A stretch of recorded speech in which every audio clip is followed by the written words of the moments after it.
हमारी साधना का ऐसा श्रम नहीं था। सीताराम जी हमारी कुटी में आ जाए, हमारी साधना में दम नहीं था। जन्म जन्म मुनि यतन कराही, अंत समय राम आवत नाही। जन्म जन्म मुनि जन तपस्या कर रहे हैं, लेकिन कहाँ राम जी की जानकी होती है। लेकिन भरत, मैं सत्य कहता हूँ, मैं जननी कैकेयी के चरणों में साष्टांग दंडवत प्रणाम करता हूँ, जिसके निर्देश से गोविंद हमारे घर में पधारे। हरि हरि। और आज मैं देख रहा हूँ भरत, तुम संकुचित हो, लेकिन सीताराम जी जब मेरी कुटी से गए तो मेरे मन में एक नया प्रश्न उठा कि इनका फल, मेरी भजन का फल है गोविंद का दर्शन, तो गोविंद के दर्शन का फल तो होना ही चाहिए। हे भरत, मैं आज तेरे स्वरूप को देखकर यही कह रहा हूँ, मेरी कुटी में तेरे चरण पड़े हैं, चलो मेरे साथ। त्रिवेणी में गए, भरत जी ने वहां आचमन किया, माता ऋषि आचमन करा रहे हैं, जिस बात के लिए मैं आपको घुमा के थोड़ा लेके आया। भरत जी कहने लगे, त्रिवेणी से साक्षात प्रयाग प्रकट हुए, तीर्थराज प्रयाग प्रकट हुए। भरत जी कह रहे हैं, धर्म अर्थ काम ना निर्वाण ना चाहूं। क्या भरत जी, मेरे पास तो श्याम प्रभु हमारे बैंक में काम करते हैं, एक लिमिट है, किसी के अकाउंट में से उतना ही दे सकते हैं जितना उसके बैलेंस है, या अपनी तरफ से किसी मैनेजर का साइन कर दिए, नो मैनेजर के साइन कर दिए 10-20 हजार की, वो करोड़ों रुपए नहीं मिल सकते। भरत जी, हमारे पास तो यही कुछ है, धर्म अर्थ काम मोक्ष, ज्यादा मोक्ष, मोह तो चारों की कामना नहीं। फिर क्या चाहते हो? पुनरपि जननम पुनरपि मरणम छठरी शय्या छठरे शयनम। शंकराचार्य प्रभु कह रहे हैं, उन्हें जन्म जन्म रति राम पद यही वरदान चाहूं। यहाँ ये सनम प्रभु कह रहे हैं, सनम श्यामा सखी। पूर्व में देखो, ये कहना बहुत, जिसका पद गा रहे हैं उसके बारे उसका चरित्र गाने थोड़ा सा, एतराज तो नहीं। इच्छा लगी याकूब मोहम्मद, पूर्व में याकूब मोहम्मद जयपुर में मुस्लिम थे। इनकी माँ को बलात् हरण करके एक मुसलमान ने शादी कर ली। उन दोनों के मिलन से जो प्रकट हुए वो याकूब मोहम्मद थे, जिनको मुस्लिम सल्तनत में कुछ छोटा मोटा होता, लेकिन इनकी रुचि नहीं थी, कभी जिंदगी में माँ के पायस के बिना कुछ सेवन नहीं किया बड़े होने तक, और गैया का दूध ही पीते थे। इनकी माँ ने एक दिन कहा, पुत्र मेरा मन है, मैं वाल्मीकि रामायण सुनना चाहता हूँ। ये बहुत से व्यास आसन पे विराजमान, और इनको शक्ल देखकर नहीं, आखिर माँ के चरणों में रोते हुए आए। उनका, माँ तेरी अभिलाषा के लिए मुझे और श्रम करना पड़ेगा। इन्होंने इंग्लिश में पीएचडी की, फारसी में पीएचडी की, तीसरी बार संस्कृत में पीएचडी की। आज भी वृंदावन शोध संस्थान में इनकी अंग्रेजी में लिखी हुई भागवत आज भी विराजमान है। जिस किसी का मन हो पढ़ ले, जाके दर्शन कर सकता है। इतने बड़े आचार्य। फिर वो वाल्मीकि रामायण का प्रेम गीता माँ को सुनाया। अब था क्योंकि जीव की गति एक है, हम हाथ से गोली किसी को मारें, उसके प्राण कुछ बिगड़ने वाला नहीं, खरोंच नहीं आती। वही गोली अगर पृष्ठ में रख के मारो तो किसी के प्राण हार लेती। जब तक गुरु के द्वारा इनको नाम नहीं मिला था, गन्ना जाट कहने लगे गोविंद को, साथ में रोज गैया चराते हैं। उनका, प्रभु मैं जल आपको लिंगम करना चाहता हूँ, अंतर्ध्यान हो जाते हैं। उनका, देखो तुम दीक्षित नहीं, जब तक तुम गुरु के द्वारा दीक्षित नहीं होगे, मैं तुम, उनका, प्रभु हम किससे दीक्षा लें? आप मिले मिलाए हो, गुरु की दक्षिणा का फल है गोविंद का दर्शन। अब रोज मिले मिलाए हो, रोज इकट्ठे रोटी हम खाते हैं, बाजरे की रोटी आती है और पिल्लू का अचार आता, साथ में मक्खन आता। मैंने कहा नहीं, अगर तुम मेरी गोद में बैठना चाहते तो गुरु के चरणों में जाओ। रामानंदाचार्य प्रभु के पास धन्ना जाट प्रभु गए, उसके बाद कृपा, गुरु कृपा हुई तो फिर ठाकुर जी ने आलिंगन कर लिया।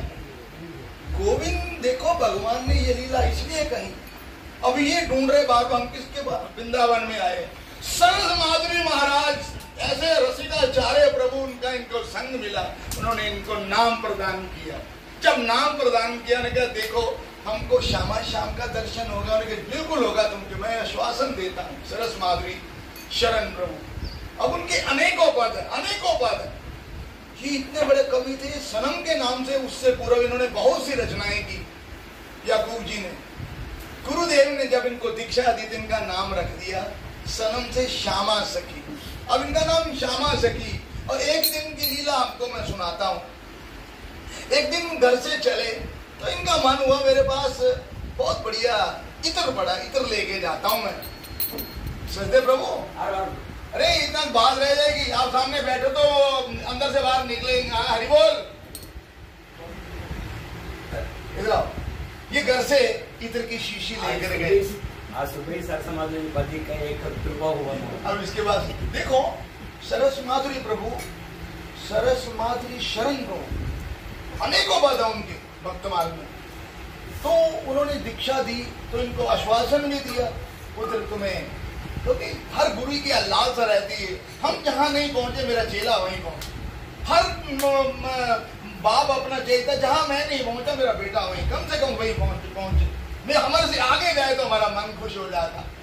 तो ये घर से वो बड़ी इत्र की शीशी पड़ी थी, रोते हुए इन्होंने इत्र की शीशी अपने थैले में डाली, जैसे मेरे जैसा पापी से थैला लेके घूमता ऐसे डाल ली।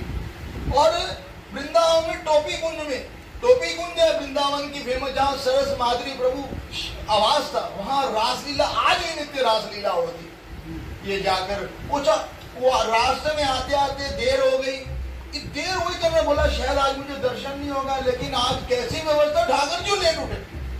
ठाकुर जी को जागिए ब्रिजराज कुंवर, बहुत ठाकुर जी उठा रहा है, उठे नहीं क्योंकि ठाकुर जी का जन आने वाला।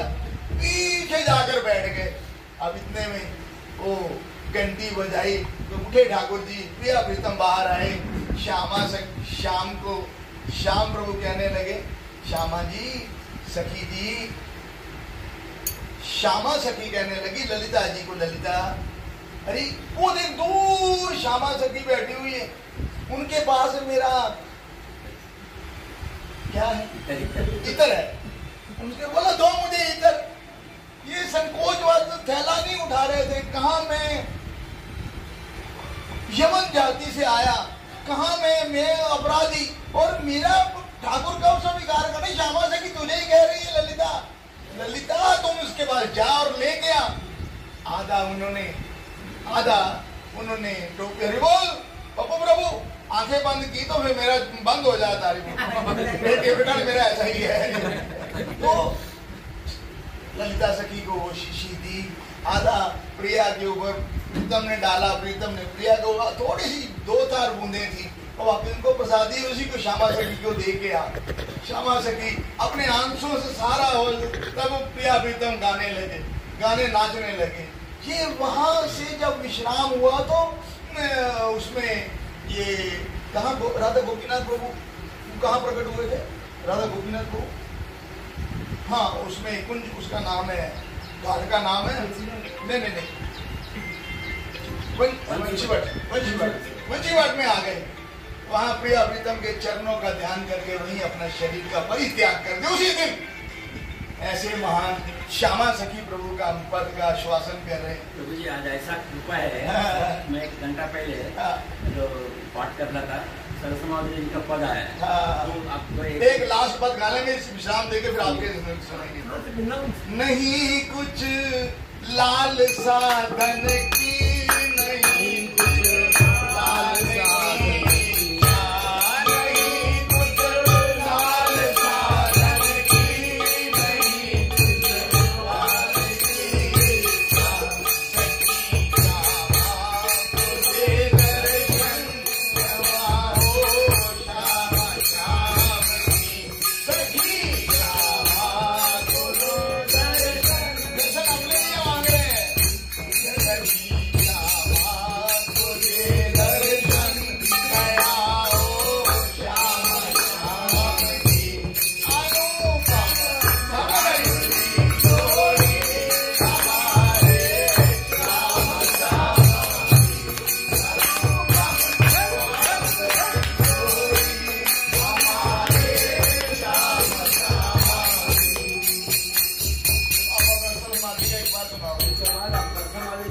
सुनाना